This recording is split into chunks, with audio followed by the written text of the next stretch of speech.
Ryan was an ordinary programmer at a large company. His life had a steady rhythm: work, dinner, news, sleep. He had never been interested in new apps and didn't believe in strange technologies promising the impossible. One evening, waking up to his alarm, he saw an advertisement for a new app called Life Alert.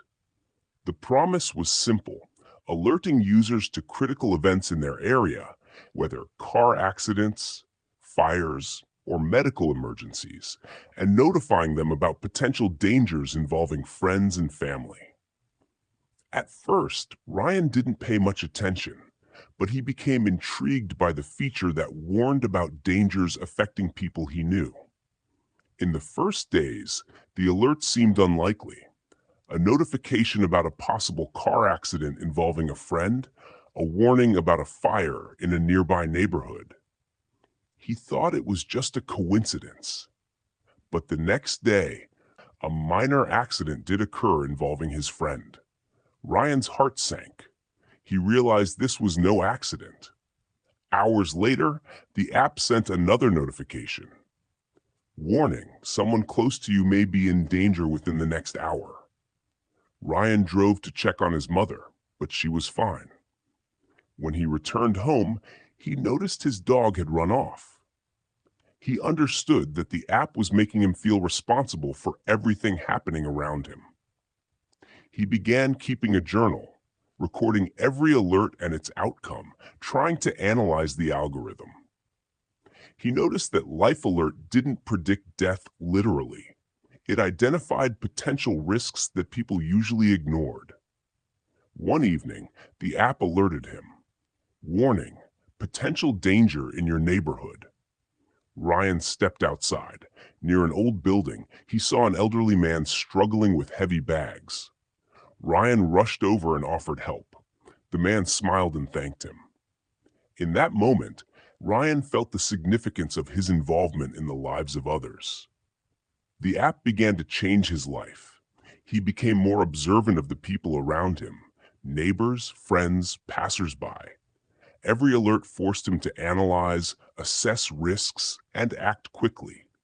One time, he noticed a young woman walking near a railway crossing, unaware of an approaching train. The app alerted him 3 minutes in advance. Ryan ran and stopped her. Potential tragedy averted. As days passed, the psychological pressure on Ryan increased. He kept detailed notes of all alerts and outcomes. He observed how other users reacted: neighbors crossing streets more cautiously, parents checking playgrounds, strangers changing their routes. The app was teaching people responsibility and attentiveness. Ryan began sharing his experiences in a vlog. He showed alert notifications, described how he responded to situations, and urged people not to ignore warnings. The video went viral. Millions watched and commented. A few days later, the app alerted him about a possible accident in a residential complex. Ryan stepped outside and saw neighbors carrying children out of the yard. He helped organize a safe passage. Later, the app warned about a fire in an apartment on another floor. Firefighters were called in time, and no one was harmed. In the evenings, Ryan watched the news and scrolled through comments under his videos. He saw people responding to alerts, helping each other, changing routes, and preventing accidents. He realized that the app didn't predict death. It gave people a chance to avoid danger if they acted mindfully. One morning, Ryan's phone rang. An unknown number. Hesitating, he answered.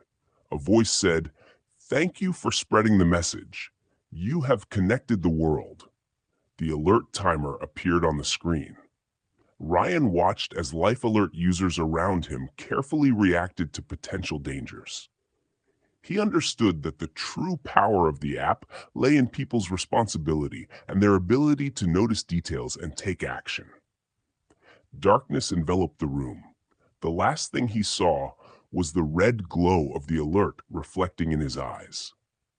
Black screen.